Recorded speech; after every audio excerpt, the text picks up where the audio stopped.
एक और चीज़, आप सामाजिक न्याय के आंदोलन से निकले हैं, काशीराम की प्रयोगशाला से आगे बढ़े हैं, कढ़े हैं पूरी तरह से।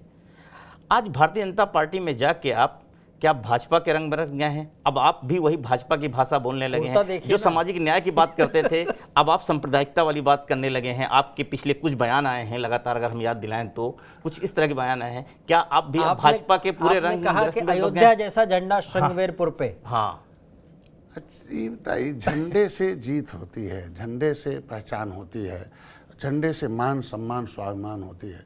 पहले नहीं पता था, मैं बहुत लंबे समय तक था उस अम्बेडकर बाद मिशन में, लेकिन श्रृंगवेरपुर में किला है ये नहीं पता हुआ। सोच कांशीराम साहब ने इतने कहा ना कि भाई दलित भाई की सोच बदला था, सोच बदलने के लिए आए थे और सोच बदला। जिसकी सोच बदली वो महल में है और जिसकी सोच नहीं बदलनी। उन्होंने कहा भाई पिछला जन्म खराब है इसलिए दलदल में हो, है और सेवा करोगे तो अगली बार महल मिल जाएगा। लेकिन देखो आप फिल्मी प्लानिंग है, हम दो हमारे हैं, अब तो तुम्हारा नंबर लगेगा नहीं, अपर कास्ट के यहाँ पैदा नहीं होगे।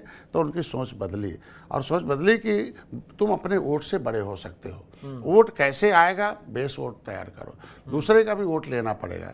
ऐसा नहीं कि कांशीराम साहब ने अपर कास्ट का वोट नहीं लिया, हिंदुत्व का वोट नहीं लिया, मतलब हिंदू धर्म को मानने वालों को, भारतीय संस्कृति को मानने वालों को कांशीराम साहब ने वोट नहीं लिया। रहा जो झंडे की बात है, हमने भी अपने लोगों को ले जाते हैं निषाद राज के किले पर संकल्प लिया। जब वो जाते हैं तो बहुत गुस्से में आते हैं वो मस्जिद, क्योंकि जब वो रिकॉर्ड देखते हैं कि जब वो किला खुदाई हुआ तो वहाँ मस्जिद नहीं थी, भाई रिकॉर्ड में नहीं है, जंगल से पहले छोटा सा था, उन्होंने 1 एकड़ घेर लिया। तो ये कहने का मतलब है कि जहाँ भगवान राम सोए हों त्रेता में, अब कोई उसके खिलाफ बोले कि नहीं भगवान राम नहीं कुछ थे, तो धर्म के खिलाफ बोलने वाला धर्म ही है ना। हम तो धर्म के खिलाफ कभी नहीं कुछ बोले। मैंने तो कहा कि उस किले पर विवादित जगह पर इबादत करना गुनाह है। तो जिस तरीके से अयोध्या में कभी भगवान राम निषाद राज गए, भगवान राम जब मिले तो वहाँ जय निषाद राज का झंडा था, तो निषादों को सुख था।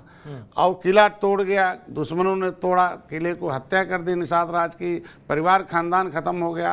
पूरा सोराव जो तहसील है उसमें मुश्किल से 4000 भी निषाद नहीं होंगे। पूरा 40 किलोमीटर में निषादी गायब हैं जहाँ किला हो। तो आज के दिन में वो किला एक आइकान है। हमारे लोग गुस्से में आते हैं हटाया जा। तो मैं लोगों को कहा कि बताना कि भाई जब अयोध्या में भगवान राम के पास जय श्री राम का झंडा था और निषाद राज था, दोनों तब राम राज आया था, तो यहाँ बाबरी मस्जिद पर हरा झंडा था, लोकतांत्रिक ढंग से हट गया। आप गिराने गए ज़बरदस्ती, खून खराबा हो गया, लेकिन जब संविधान का सहारा लिए तो मस्जिद आप हट गई। आज देखो जय निषाद राज का वहाँ भगवान जय श्री राम का जय श्री राम का झंडा लग गया। तो मैं तो यही अपील करूँगा कि ना भारतीय जनता पार्टी हमारी सहयोगी दल है कि जैसे आपने जिस आंदोलन के साथ राम मंदिर पर आपने जय श्री राम का झंडा लगा दिया और मुसलमान भाइयों को समझा लिया, वैसा वहाँ उनके हाथ बाल सखा निषाद राज थे, वहाँ भी हरे रंग का झंडा हटा लिया जाए और वहाँ भी जय निषाद राज का झंडा टांग दिया जाए। तो आज लोगों से यह मैं बार बार ये अपील करता हूँ कि जब जय श्री राम का झंडा, भारतीय जनता पार्टी का झंडा, पॉलिटिकल झंडा, मैंने कहा एवरी साल भाई तो पॉलिटिकल पार्टी के रूप में भारतीय जनता पार्टी जब घर घर झंडा लगा दिया तो अयोध्या में झंडा लग गया। तो आप भी जय निषाद राज का झंडा घर घर लगाओ, फिर निषाद राज के किले पर भी झंडा लग जाएगा। तो लोग उसको स्वीकार कर रहे हैं कि वो निषाद राज की मिट्टी चिल्ला चिल्ला के कहती है ये खून केवटा मल्लावा बिंदवा का नहीं है। सोच मत बदलो, ब्राह्मण क्षत्रिय वैश्य शूद्र पंचम वर्ण निषाद हो। मैंने 13 किताबें लिखी हैं, इसलिए उन्होंने कहा नहीं अब सोच बदलेंगे और सोच बदल कर हम लोग राजनीति करेंगे, नीचे नहीं अब ऊपर रहेंगे। हमारी आबादी अधिक है तो हमें दरोगा भी उतना चाहिए, हमें अधिकारी कर्मचारी भी चाहिए, हमारा हिस्सेदारी भी चाहिए, हर क्षेत्र में निश्चित रूप से भागीदारी। इसीलिए तो हो रहा है भाई, जिसके बाद झंडा टोपी नारा होता है, बताया ना कि जिनके पास वो 5 हथियार दबंग, और बाकी हमने कहा तुम दूसरे झंडा उठाते अपंग हो गए, अब तुम अपना झंडा उठाओ दबंग हो जाओगे। मैंने उनसे एक लाइन का मैंने उनसे कहा कि एक शेर है, वही सुनाता हूँ जाके, सब सुनाते हैं कि भाई परिंदा भी नहीं रहता गैरों के आशियानों में, मतलब जो पक्षी होती है आशियाना किसी घर में दूसरे घोंसले, परिंदा भी नहीं रहता गैरों के आशियानों में, और ताउम्र गुजार दिया हम लोगों ने किराए के मकानों में। कब तक किराए के मकान में रहेंगे? हैं ये जो किराए के मकान में गए नेता वो सब मारे गए, तो किराए के मकान में रहोगे तो हम भी मारे जाएंगे। अपना मकान बनाओ और सुरक्षित रहो, अपने समाज को भी सुरक्षित करो। तो पहली बार मछुआ कल्याण कोष की स्थापना हो गई, खाता खुल गया है, हमको लगता है फार्म आ रहे हैं और अगले महीने से बंटना शुरू हो जाएगा। तो ये मतलब शिक्षा के क्षेत्र में मैंने बजट लाया। मैंने जो वादा किया था कि जो राजनीति का शिकार होता निर्बल, जो बजट का शिकार होता निर्बल, जो बजट का हिस्सेदार हो गया राजनीति का हिस्सेदार होगा सफल, तो उनको राजनीति का भी हिस्सेदार बना दिया और बजट का भी हिस्सेदार। आपके 2 बयान वायरल होते हैं सोशल मीडिया में और वो अक्सर घूम घूम के आते हैं। एक तो अभी लेटेस्ट आपने दिया है, सनातन धर्म को जो गाली दे रहे हैं वो मिट जाएंगे, एक ये बयान। एक पुराना बयान जिसमें आप कह रहे हैं बच्चे खीर खाने से पैदा नहीं होते। देखिए वो बयान जो पहला वाला था, जो आपने मतलब जो खीर वाले, उस पर क्योंकि तोड़ मरोड़ के पेश किया गया, हमने वो बताया कि कुछ ऐसी चीज़ें हैं जिसको लोग गलत इंटरप्रिटेट करते हैं, ठीक है ना। तो उसको जो अंतिम वाली लाइन काट दिया कि इस पर रिसर्च होना चाहिए और एक इंटरप्रिटेशन सही होना चाहिए, ऐसा नहीं है, तो उसको किया, तो उसका बयान मैंने पहले दे दिया। दूसरा जो मैंने आपको अभी कहा आपने कि जो धर्म के खिलाफ बोलता मिट जाएगा, मुगल तलवार लेके आए थे भारत में और देखो कहाँ चले गए, और उन्होंने धर्म बदल दिया। जाल बीनने वाले जला, और घड़ा जाल बीन दिया तो कपड़ा हो गया जुला, और धर्म बदल दिया तो अंसारी हो गया। और दशा क्या है, सच्चर कमेटी की रिपोर्ट कहती है कि दलितों से खराब दशा है मुसलमानों की।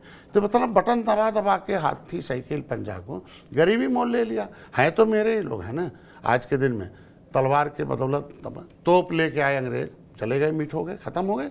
जो धर्म मिटाने आए थे ना, भारतीय संस्कृति मिटाने आए थे अंग्रेज, अब मिट के ख़त्म हो गए, पूरे दुनिया का साम्राज्य खत्म हो गया।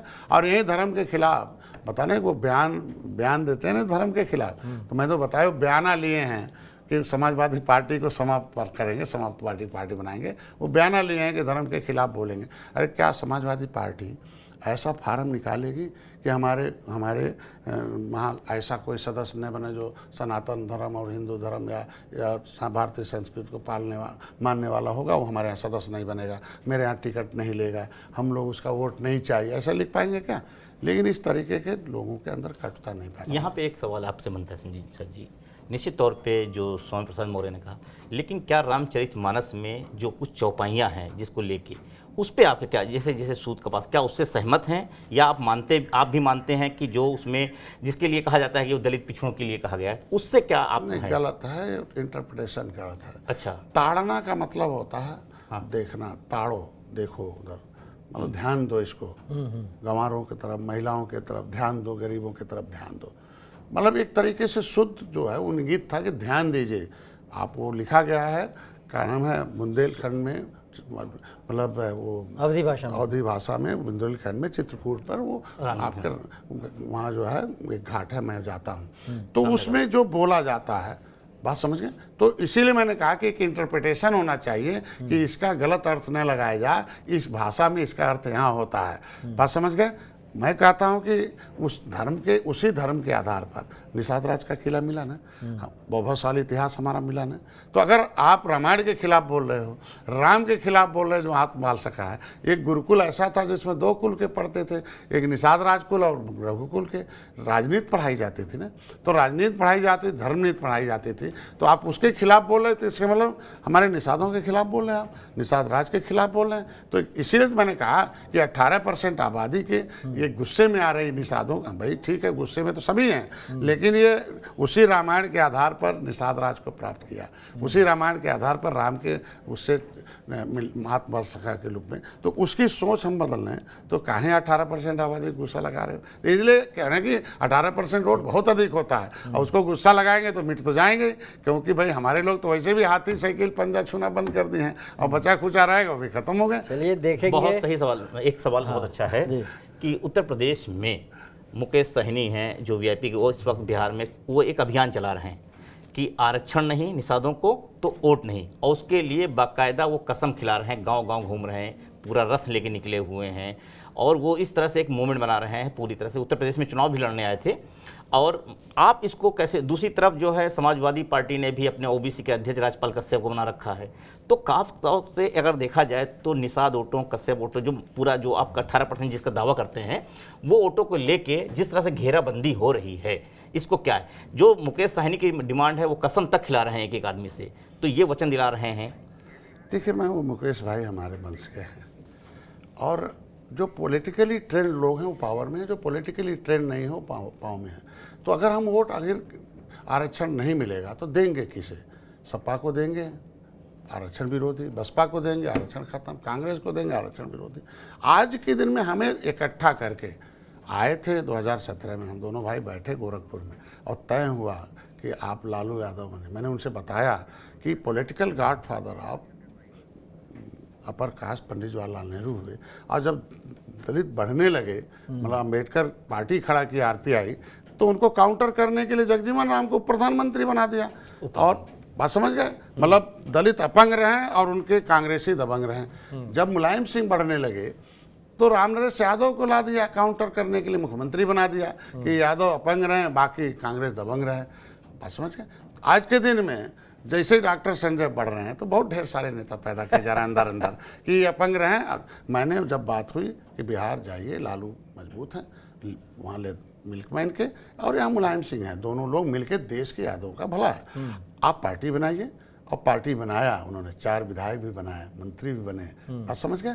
तो हमारा जो सलाह था उसके अनुसार उन्हें मिला। आज के दिन में देख लीजिए, मैंने उनसे कहा था कि सीटें और अधिक हो, उनके सिंबल पर अपने लोगों को लड़ा दीजिए, निषाद जाए वकालत करे वहाँ विधानसभा में। आज के दिन में शून्य हो गया ना, कौन आवाज़ उठा रहा विधान परिषद और विधानसभा में। आज के दिन में देख लीजिए, हम उन्होंने अपने राष्ट्रीय मंत्री बनने के चक्कर में ड्राइविंग छोड़ दिया। राष्ट्रीय अध्यक्ष थे मुकेश भाई वीआईपी के, लेकिन कांग्रेस ने कहा कि भाई आप एमएलसी बनना है तो आप हमें भाजपा का सदस्यता लेना पड़ेगा। तो उन्होंने अपने अध्यक्ष पद को छोड़ के अपने भाई को अध्यक्ष बना दिया। तो इसका मतलब किस पार्टी में और कोई है नहीं, भाई को अध्यक्ष बना दिया और अपने सदस्यता भाजपा का ले लिया, एमएलसी बन गए। आज डॉक्टर संजय को भी कहा गया था कि एमएलसी बनना था, आप क्यों नहीं विलय कर लेते हो? तो मैंने कहा कि भाई विलय करने मतलब हमारा समाज बिला जाएगा, बिलाने का मतलब गायब हो जाएगा। ये समाज हम ये जय निषाद राज का एक पहचान है। हम आपके साथ आजीवन रहेंगे, मित्रता जिस तरीके से भगवान राम निषाद राज का। मैं अपने कोटे से एमएलसी हूँ, आज अपने कोटे से मैं मंत्री हूँ, अपने कोटे से विधायक हूँ, अपने कोटे से एक एमपी जो है लोकसभा में, अपने कोटे से हम राज्यसभा। तो राजनीति को पढ़ना पड़ेगा। तो मैंने कहा काउंटर नीति बंद करिए। तो मैं कह रहा हूँ कि आज के दिन में कि वो वोट क्या है, वोट नहीं तो आरक्षण नहीं, तो आरक्षण देगा कौन? कांग्रेस देने की नहीं, सपा के पास ताकत नहीं केंद्र में, भाई बसपा के आना ही खत्म हो गई है, लालू खत्म, केंद्र में आना नहीं है। भाई कांग्रेस का देना होता 70 साल होती, गोली नहीं चलवाती, फाइल नहीं गायब कराती। आरक्षण की फाइल पूरे देश की मुकुल वासनी और शैलजा ने गायब करा रखा, आरटीआई मांगा, मुकदमा लिखा रखा शैलजा के खिलाफ है। तो आज के दिन में तय हुआ था कि हम बिहार देखेंगे, आप उत्तर प्रदेश देखो। उत्तर प्रदेश क्या, उत्तर प्रदेश के अलावा प्रदेश में और निषाद नहीं है। ये आपस में लड़ाने की नीति है, लेकिन वो हमारे भाई हैं, लड़ेंगे नहीं, जगा रहे हैं और जय निषाद राज बोल रहे हैं। वो आएंगे हमारे साथ और जाएंगे कहाँ निषाद। सपा कहीं न कहीं हाथी साइकिल पंजा के खाते से बाहर आ रहे हैं, तो अब जय निषाद राज छोड़ के क्या बोलेगा कोई? जय भीम तो बोलेगा नहीं। आप कह रहे थे जयंत चौधरी भी आ जाएंगे। निश्चित देखिएगा, जब देखिए आज के दिन में हमारा मुद्दा हल कर रही है भारतीय जनता पार्टी, तो मैं भारतीय जनता पार्टी के साथ है। किसानों का दिल होता मिल, और किसानों के बेस वोट पर आज उनकी पार्टी खड़ी है। मतलब पंडित जब उनके चौधरी चरण सिंह थे तब से आज के दिन में। तो मैं कह रहा हूँ किसानों की जितनी समस्या है, किसानों के खाते में सम्मान निधि है, नहीं, वो तो तैयार नहीं, आप बयान दे दे के ऐसा लग रहा है उनका मन बना रहे हैं। कृषि नीति ला रहे हैं। मिल पहले बिक रही थी, सपा थी बसपा थी, हम मिल चला रहे हैं। हाँ, किसानों का पहले गन्ना मांगने जाते थे, यही सपा बसपा कांग्रेस बसपा ने गोली चलवाती थी, डंडे मरवाती थी, तमाम जगह पुतले लगे हैं किसानों के। हमारी सरकार ने तो गन्ना मूल्य भुगतान किया है। तो आज किसानों के लिए साथ हमारी सरकार के प्रधानमंत्री मोदी और योगी आदित्यनाथ हमारी सरकार के, तो किसानों की समस्या को हम समाधान कर रहे हैं। ठीक, तो नेता जाएगा कहाँ, यहाँ आएगा और कहाँ जाएगा, आज नहीं कल देखिए। आप हमारे साथ आए, बातचीत की बड़ी बेबाकी से। बीजेपी के पास राम है और निषाद जी के पास निषाद राज हैं। देखते हैं 2024 में कहाँ कहाँ किसका राज है। बहुत बहुत धन्यवाद, नमस्कार। धन्यवाद।